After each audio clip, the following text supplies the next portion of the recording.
My Bloody Valentine 3D from 2009. Today we're going to be getting into this DVD and the 3D home video release. As you can see, I'm wearing my 3D glasses. Let's get into this thing.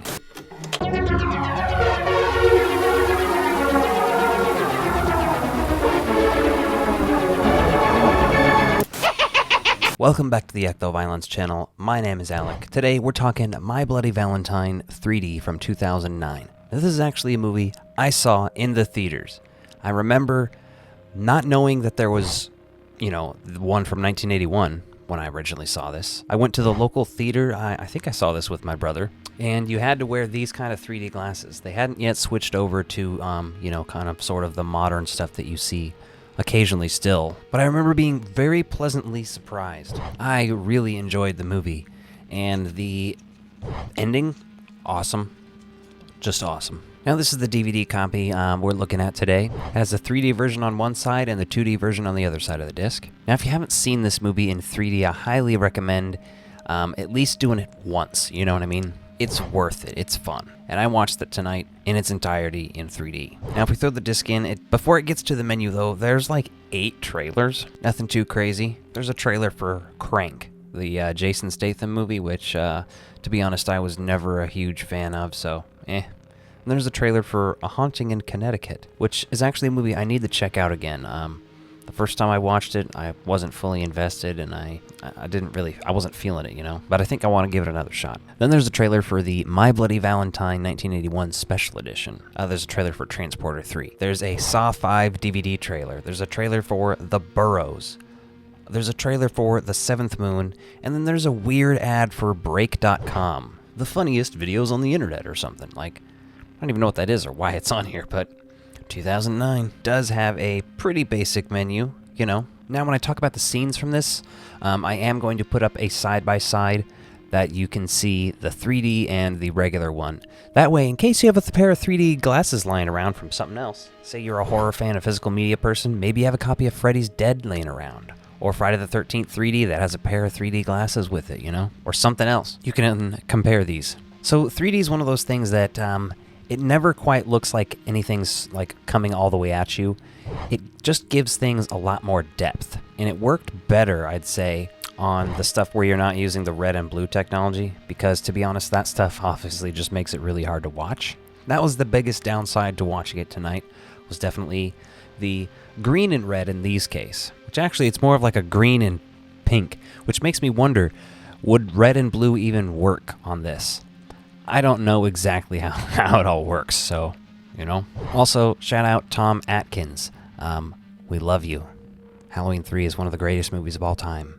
And Tom Atkins himself just rules. And aside from Tom Atkins, I can't remember the guy's name, the actor, but he was also in Final Destination, the first one. I love him in this. And other people, know the guy from Supernatural, but I was never a Supernatural fan. I just couldn't do it. Don't hate me in the comments, but I just couldn't do it. The first kill I want to talk about in the 3D effect, which is one of those things that's very noticeable if you're watching the movie on the regular 2D.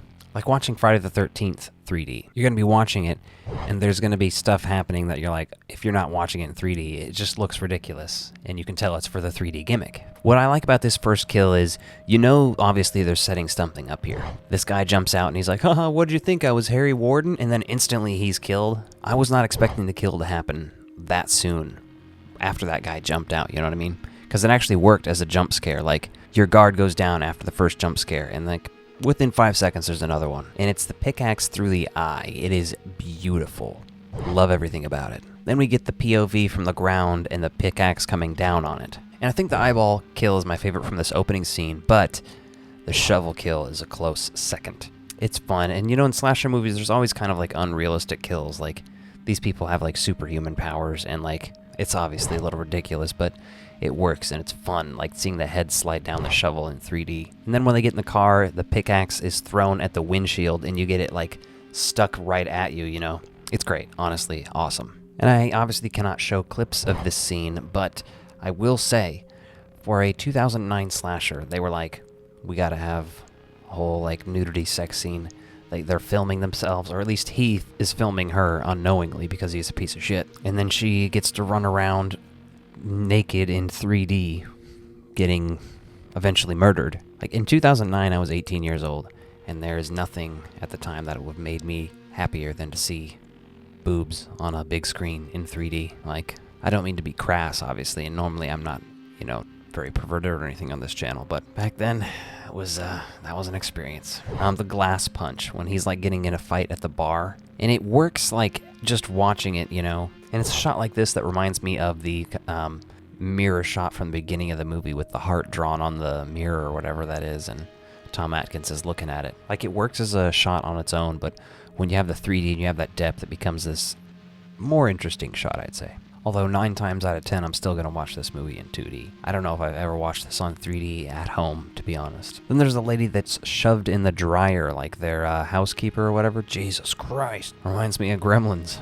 I'll put him in the dryer at high speed. That'll do it all right. And sadly, Tom Atkins has got to go in this one. And what's cool about this one is the shot when you go to Tom Atkins' point of view and you see the pickaxe handle sticking straight out in 3D. Huh? Eh? Come on, that's awesome. Another one of those things coming at you. The tree branch in the car crash. Love it. And when he's revealed to be the killer, he gets blowed up real good. And it's climactic, and it rules, honestly. This movie's underrated, I think. Like, there's a lot of horror remakes that, just don't do it, or remakes in general, maybe. But sometimes they just get it right. Like, the 2000s had a lot of great horror remakes, and I know it's a controversial take, but Texas Chainsaw, Dawn of the Dead. Like, I know a lot of us who grew up watching those are champions of them now. People didn't like them when they came out necessarily. Finally, people are coming around to them, and I love that. I think people are to this one as well. Alright, so let's move on to the positives of My Bloody Valentine 3D. Now, disregarding the fact that it's 3D, let's talk about this movie's, characters and cast.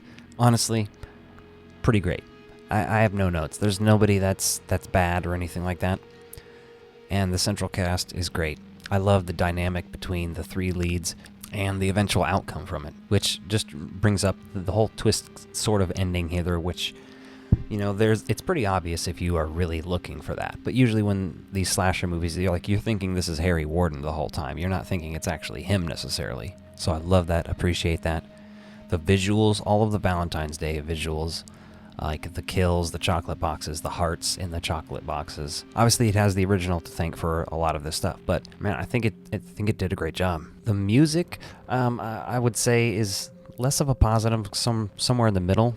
There's some interesting music choices I really like, and there's some great score pieces that are pretty industrial sounding, and I really like that sort of industrial horror scores that was going on from the late 90s to at least 2010 era. And the kills are all excellent and very creative in this movie.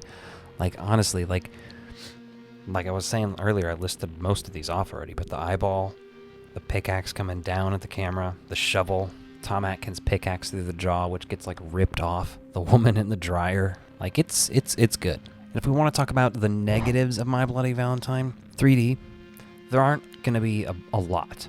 It feels a little talky here and there in certain spots. But that's kind of how a lot of slasher movies are. They can't just be straight up killing just straight for 90 minutes, you know what I mean? You have to have interesting enough characters. They have to be fun and shady, maybe have some drama going on, like in this movie. The fact that it's a Valentine's Day movie and there's sort of a love triangle thing going on. Actually, it's, I guess, more of a love quadruplet?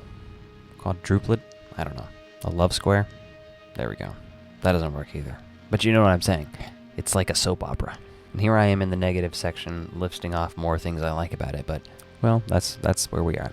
Before I rate this movie, why don't you jump in the comments down below, let me know what you think of My Bloody Valentine 3D. Have you ever watched it in 3D? Did you see it in theaters in 3D? DVD or Blu-ray, what's up? How do you think it compares to the original? Personally, I really like this movie. I'm a big fan. I love the original as well, so. But I'm going to give My Bloody Valentine 3D a 3.5 out of 5 hearts. And it's pushing 4, but I think that's where it's going to stay, 3.5. Happy Valentine's Day. And if you like this video, be sure to check out this one and hit that subscribe button.